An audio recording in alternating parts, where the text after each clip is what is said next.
Hey guys, how are you all? My name is Muktadhi and we were doing Rajasthan GK MCQs of Art and Culture. This is practice set 5 and the last one in this series. Needless to say, it's quite important for practicing for all competitive exams of Rajasthan. आपकी practice को strengthen ही करेगा. तो start करते हैं without wasting time. This is a brief introduction of mine. Those who wanted to know, they can have a look. Question number 41 40 तक तो हम लोग कवर कर चुके थे, है ना? 40 तक हम लोगों ने कवर कर लिया था. Just a second, let me take the pen. हाँ, तो 40 तक हम लोगों ने कवर कर लिया था प्रैक्टिस सेट 4 में. दिस इज प्रैक्टिस सेट 5 जिसमें हम लोग शुरू कर रहे हैं 41 नंबर क्वेश्चन.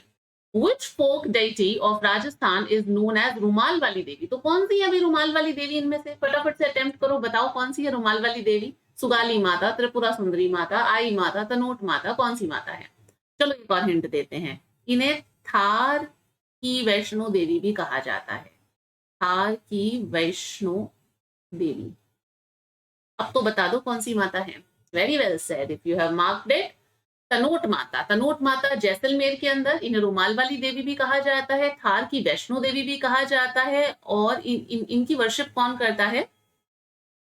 वर्शिप्ड बाय जो बीएसएफ के जो सोल्जर्स हैं वो इनकी वर्शिप करते हैं. बीएसएफ के सोल्जर्स हैं वो इनकी वर्शिप करते हैं. ऐसा माना जाता है कि 1965 का जो इंडो पाक वॉर था ना, उसके अंदर जो बॉम्ब्स जब पाकिस्तान की तरफ से गिरे गए थे तो उन बॉम्ब्स को इन्होंने रिफ्यूज कर दिया था. मतलब माता की कृपा से वो बॉम्ब फटे नहीं थे. तो ये इनके लिए माना जाता है और इनको पूजा की जाती है इनकी. तो तनोट माता हो गई. एक एक दो दो चीजें हम इनके बारे में भी इंपॉर्टेंट देख लेते हैं. जैसे सुगाली माता, इनको बोला जाता है कि ये 54 हाथ और 10 सिर वाली माता है.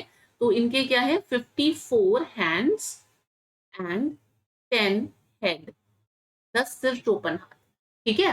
तो ऐसा माना जाता है सुगाली माता को. इनको बोला जाता है 1857 रिवोल्ट की गॉडेस भी बोला जाता है. रिवोल्ट की गॉडेस भी बोला जाता है. क्यों बोला जाता है हमें पता ही है सबको. कुशाल सिंह चंपावत अउवा पाली के जो थे उन्होंने इनकी पूजा की थी, है ना?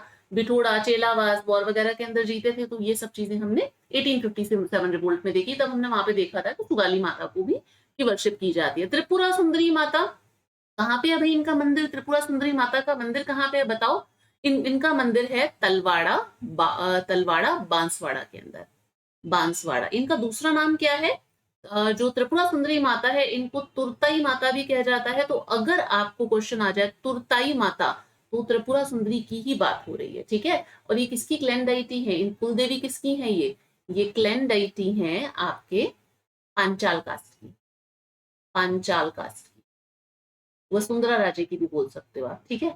तो वो है. आई माता के बारे में हम पहले भी देख चुके हैं कि आई माता जो है वो आपकी, आई माता के बारे में यहाँ पे लिख देती हूँ. आई माता जो है ये इनका जो टेम्पल है वो आपका बिलाड़ा जोधपुर के अंदर पड़ता है. इनको बिलाड़ा माता भी कहते हैं. बिलाड़ा जोधपुर के अंदर इनका टेम्पल है.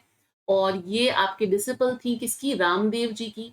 रामदेव जी की डिसिपल थी. जो रामदेव जी जो फोक मतलब देवता है ना, फोक डेटी है उनकी ये क्या थी? डिसिपल थी. और इसके अलावा ऐसा ही माना जाता है कि इनके बारे में दो चार चीजें हैं कि एक तो इनका जो मतलब जो थान है उसको बोला जाता है बडेर. और उसके अलावा जो इनका टेम्पल है उसको बोला जाता है दरगाह. काफी सारी चीजें हैं. ये क्लैन डाइटी किसकी है? ये क्लैन डाइटी है आपका जो सिरवी कास्ट की जो सिरवी क्लैन जो राजपूत है ना उनकी मानी जाती है. सिरवी क्लैन जो है ऑफ राजपूत का, उनकी इनको माना जाता है कि ये मतलब कि उनके वंश की कुल देवी है. ठीक है. उसके अलावा भी मतलब एक दो चीजें और हैं कि सैफरन इनके मंदिर से जो जोत वगैरह है उससे सैफरन जो केसर टपकती है. और गुजर कास्ट के जो लोग हैं वो यहाँ पे प्रोहिबिटेड है. आप इतनी चीजें ध्यान रख लीजिएगा. कोई भी आप क्वेश्चन करते हैं तो एटलीस्ट उसमें जो चारों ऑप्शन है उनके बारे में आपको चीजें पता होनी चाहिए. राइट, कि ये क्या क्या चीजें इंपॉर्टेंट है, तभी आपकी होलिस्टिक कवरेज होगी, अदरवाइज नहीं हो पाएगी. ठीक है. चलो next question 42 number question. The names घूंघट, घूंघट, नागार्ची, श्रृंगार चंवरी, बांद्रा, फतेह आर रिलेटेड विद. ये क्या चीजें हैं भाई? क्या ये कैनन्स हैं? क्या ये फोक थिएटर है? क्या ये फोक डांस है? क्या ये बेस्टियंस के नेम है? तो क्या चीजें हैं ये सारे के सारे हैं बुर्जों के नाम. They are the names of bastion, या फिर आप इसे हिंदी में जिसे हम बुर्ज कहते हैं. कई बार ऐसे भी लिखा हुआ आ जाता है कि बुर्ज, बेस्टियन की जगह बुर्ज भी आ जाएगा. तो ये बुर्ज के नाम है. और कहाँ पे ये सारे के सारे? ये सारे हैं आपके तारागढ़ फोर्ट. तारागढ़ फोर्ट कौन सा? वो आपका अजमेर वाला, ठीक है ना, गढ़बीठली। तो अजमेर वाले जो फोर्ट है तारागढ़ फोर्ट, उसकी बात कर रहे हैं, उसमें ये है आपके सारे के सारे बुर्ज, राइट। इससे पहले हमने जब प्रीवियस कुछ वीडियोस किए थे जहां पे हमने कुछ क्वेश्चंस देखे थे, वहां पे मैंने कैनन्स के नाम बताए थे। तो कमेंट सेक्शन में मतलब मेंशन करो कौन कौन सी कैनन्स के नाम बताए थे और वो कौन से फोर्ट के अंदर लोकेटेड है। कमेंट सेक्शन में से अटेम्प्ट जरूर करिएगा, देखते हैं आपको पिछले वीडियोस का कुछ याद भी है या नहीं। Next question, question number 43, which one of the given sect do not follow both सगुण and निर्गुण भक्ति। सगुण और निर्गुण भक्ति विद एट्रीब्यूट्स और विदाउट एट्रीब्यूट्स, होता है ना कि एक आप भगवान के रूप की पूजा करते हैं, मूर्ति की पूजा करते हैं, और निर्गुण भक्ति में यू थिंक कि जो भगवान है वो निराकार है, सब जगह पर है। तो उस हिसाब से तो भक्ति कौन से ऐसे सेक्ट हैं जो कि इन दोनों को फॉलो नहीं करते, यानी कि इनमें से 3 हैं जो दोनों को फॉलो करते हैं। तो कौन सा नहीं है भाई, अटेम्प्ट करो। इसका सही जवाब है लकुलिश, क्योंकि निष्कलंक सेक्ट है, चरणदासी सेक्ट भी दोनों को फॉलो करते हैं, और निरंजनी सेक्ट भी। तो और जो लकुलिश सेक्ट है वो बेसिकली इसको पशुपतिनाथ सेक्ट भी बोलते हैं, पशुपतिनाथ सेक्ट भी बोला जाता है। ये आपका जो शैव सेक्ट है ना, उसी की एक ब्रांच है। जो शैव जो संप्रदाय है उसी की ही एक ये आपकी ब्रांच है, लकुलिश सेक्ट, ठीक है। और लकुलिश जो सेक्ट है, इसका जो ओनली टेम्पल है राजस्थान के अंदर, तो इनका टेम्पल कहाँ पे है, इनका टेम्पल अपना कौन सा, एकलिंगनाथ जी, एकलिंगनाथ जी, जो कि कहाँ पर है, कैलाशपुरी विलेज उदयपुर के अंदर। तो एकलिंगनाथ जी का जो टेम्पल है वो लकुलिश संप्रदाय का ही है। निष्कलंक संप्रदाय के बारे में हमें पता है कि निष्कलंक सेक्ट किसने एस्टैब्लिश किया था, इसको एस्टैब्लिश किया था संत माव जी ने। संत माव जी, जिनको कि बागड़ का धनी भी बोला जाता है, संत माव जी उन्होंने इसको एस्टैब्लिश किया था। और इसका मेन टेम्पल कहाँ पे है, वो आपका है सबला विलेज डूंगरपुर के अंदर, डूंगरपुर, राइट। बागड़ का धनी क्यों, क्योंकि जो ये डूंगरपुर बांसवाड़ा वाला रीजन है उसको आपको पता है रीजनल नेम्स में क्या बोला जाता है, उसको बोला जाता है बागड़। चरणदास जी सेक्ट जो है वो चरणदास जी ने ही एस्टैब्लिश किया था, चरणदास जी ने एस्टैब्लिश किया था। निरंजनी सेक्ट जो है, this sect was establish bye whom, Hari Singh Sankhla, Hari Singh Sankhla, Sankhla, जिनको आप हरि सिंह सांखला को हरिदास जी भी आपको लिखा हुआ मिलता है, बात एक ही है। हरिदास जी या हरि सिंह सांखला, इनको राजस्थान का वाल्मीकि भी बोला जाता है। तो निरंजनी सेक्ट जो है वो इन्होंने एस्टैब्लिश किया था। इसका मेन टेम्पल कहाँ पर है, गाडा, गाडा विलेज। गाडा विलेज कहाँ पर है, गाडा विलेज है आपका डीडवाना के अंदर। डीडवाना कहाँ है, नागौर के अंदर, नागौर, नागौर, राइट। तो यहाँ पे ये इनका मेन वो है सेक्ट है। क्लियर है कि कौन से सेक्ट इनमें से सगुण और निर्गुण भक्ति दोनों को फॉलो नहीं करता है, तो लकुलिश, यानी कि आपको 3 याद रखने की 3 सेक्ट जो है फॉलो करते हैं, निष्कलंक, चरणदासी और निरंजनी सेक्ट जो है ये फॉलो करते हैं।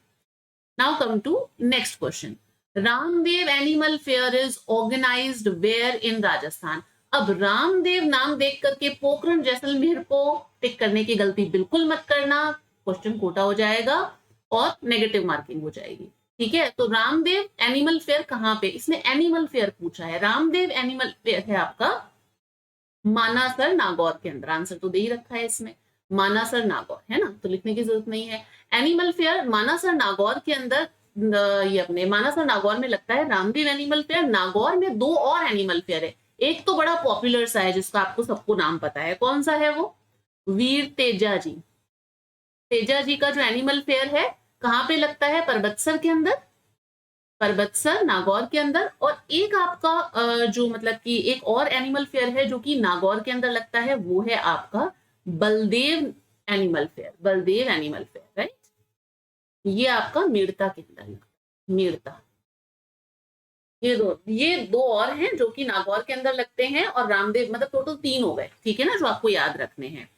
तो ये सारी बात है इसकी। झालरापाटन झालावाड़ के अंदर है, पता है चंद्राभागा और गोमती वाला जो है वो एनिमल फेयर यहाँ पे लगता है। रानीवाड़ा जालौर के अंदर कौन सा एनिमल लगता है, सेवड़िया, सेवड़िया, सेवड़िया एनिमल फेयर यहाँ पे लगता है, और यहाँ पे चंद्राभागा, चंद्राभागा, राइट।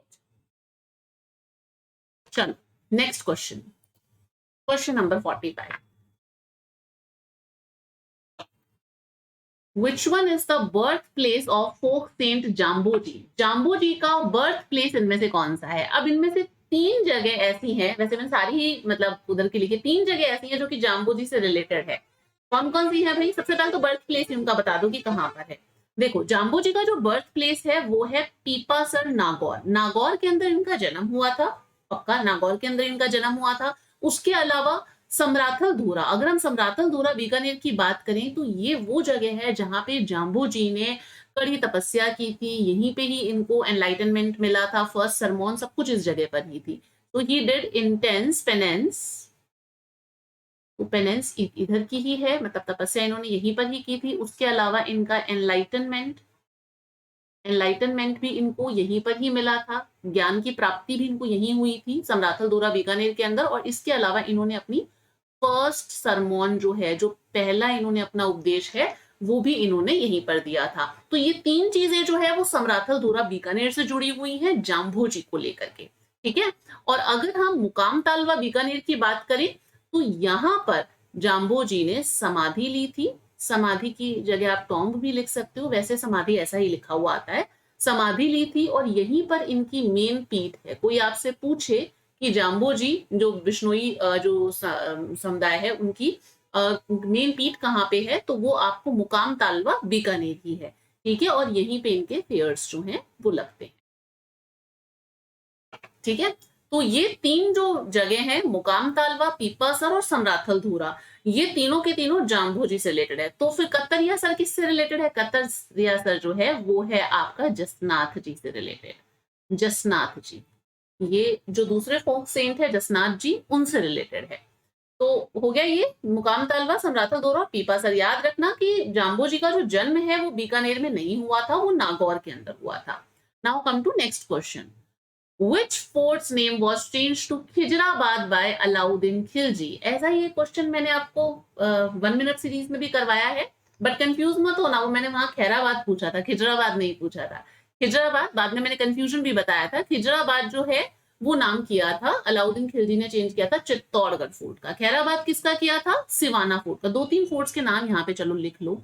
ये अपने सिवाना फोर्ट, सिवाना फोर्ट जो है उसका नाम बदल करके कर दिया था खैराबाद, खैराबाद। आमेर फोर्ट का नाम जो है वो आपका चेंज करके कर दिया था, लिख ही रखा है यहाँ पे, आमेर फोर्ट का चेंज करके कर दिया था मोमीनाबाद। गागरोन फोर्ट का जो नाम है ये चेंज करके कर दिया था मुस्तफाबाद। और जालौर का कर दिया था जलालाबाद, जलालाबाद, राइट।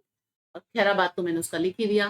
तो ये नाम भी आप थोड़े से ध्यान रखना, चित्तौड़ का खिजराबाद, सिवाना फोर्ट का खैराबाद, आमेर फोर्ट का नाम चेंज होकर के मोमीनाबाद, गागरोन फोर्ट का मुस्तफाबाद और जालौर फोर्ट का जलालाबाद, ठीक है। चलते हैं नेक्स्ट क्वेश्चन पे।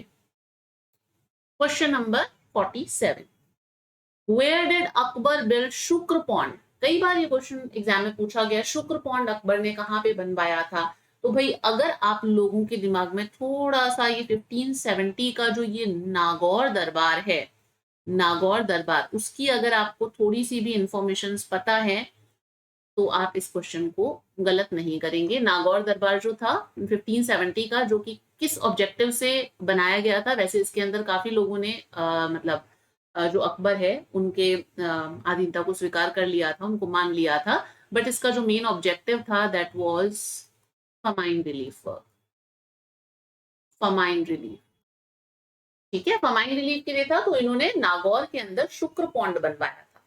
तो नागौर इसका आंसर होगा सही। चलो next question. According to Hindu calendar fair of Goga ji was organized on which day? अब गोगा जी का फेयर कब आता है? एक एक करके देखते हैं, पहले तो अटेम्प्ट कर लो अगर आपको आता है तो, इजी सा ही है वैसे तो, है ना। तो देखो हमने देखा कि भाद्रपद शुक्ल द्वितीया से एकादशी को किसका फेयर आता है? रामदेव जी का, रामदेव जी का फेयर आता है, ठीक है। फिर चैत्र अमावस्या को किसका फेयर आता है? चैत्र अमावस्या को आता है पाबू जी का, पाबू जी का फेयर आता है।